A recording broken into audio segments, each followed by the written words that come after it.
Good morning, everybody. Welcome back for installment of Scott's Selections here for Sunday, April 9th. For again, today's play of the day. Quick recap what happened yesterday. We had a great day starting off with the play from a couple days ago. Gave out Bergs to not win a set, or in other words, Green to win 2-0 in tennis at minus 116 on FanDuel. That ended up winning as the match was finally played. And then yesterday we gave out the Panthers minus 1.5 goals at plus 155 on DraftKings, and that won too. That wasn't easy as the Panthers ended up being tied with a minute to go and scored 2 goals in the final 60 seconds to give us a 4-2 win. So overall, 2-0 day for plus 2.41 units. Look for another great day here on Sunday. And for today's play today, going to go back to hockey. We'll look at a matchup between the Bruins and the Flyers, taking place at around 6 p.m. Eastern Time. And for this game, I'm going to take the Bruins on the puck line. Bruins minus 1.5 goals at minus 105 on BetMGM. Time recording of 2:30 a.m. Eastern Time. Couple reasons why I'm going to take the Bruins puck line in the spot. First reason, we'll get the actual recent form of both teams, and really for the entire season, Boston's been the much better team. The Bruins have won 12 of their last 13 games, while the Flyers have lost each of their last 6, including 5 straight losses by at least 2 goals. So Philadelphia is not only losing, but they're getting blown out on a regular basis, while the Bruins are once again really dominating the entire league like they have all season long. And speaking of domination, the Bruins currently have 62 wins as they ended up beating the Devils yesterday.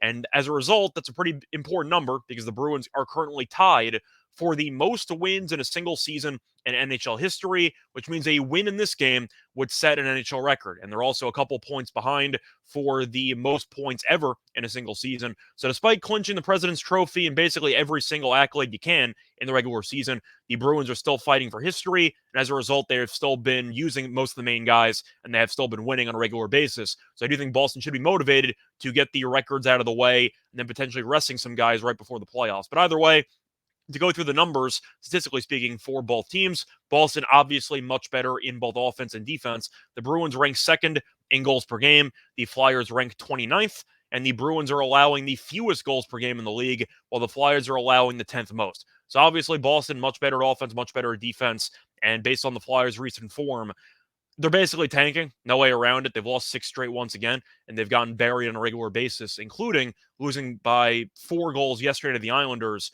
I think the Bruins win this game comfortably. And I'll look at the actual head-to-head meetings so far. The Bruins have won each of the first 2 meetings this season by 3+ goals, and the Flyers also have been awful in back-to-back situations, as the Flyers are 15 and 45 straight up in their last 60 games on 0 days rest. Now, both teams played yesterday, so you're assuming backup goalies will be in net. As a result, you should see Swayman in net for Boston, who's still been very good so far this season. As for Philly, I'm really not sure who they're going to use in net because Carter Hart did come back from injury. The problem was he was horrible yesterday and he got benched against the Islanders. So in theory, they could use Hart again, or maybe they'll use Sandstrom. I'm not exactly sure what the plan is for their goaltending situation, but the point is to go through the actual numbers for Sandstrom if he is going to be in net. So far this season, 2-11-3. That's right. He has 14 losses out of 16 games. He has a 3.64 goals against average and an 882 save percentage. So if they end up benching Hart and they end up using the backup goalie, that's going to be a horrible option based on the numbers that Sandstrom has this season.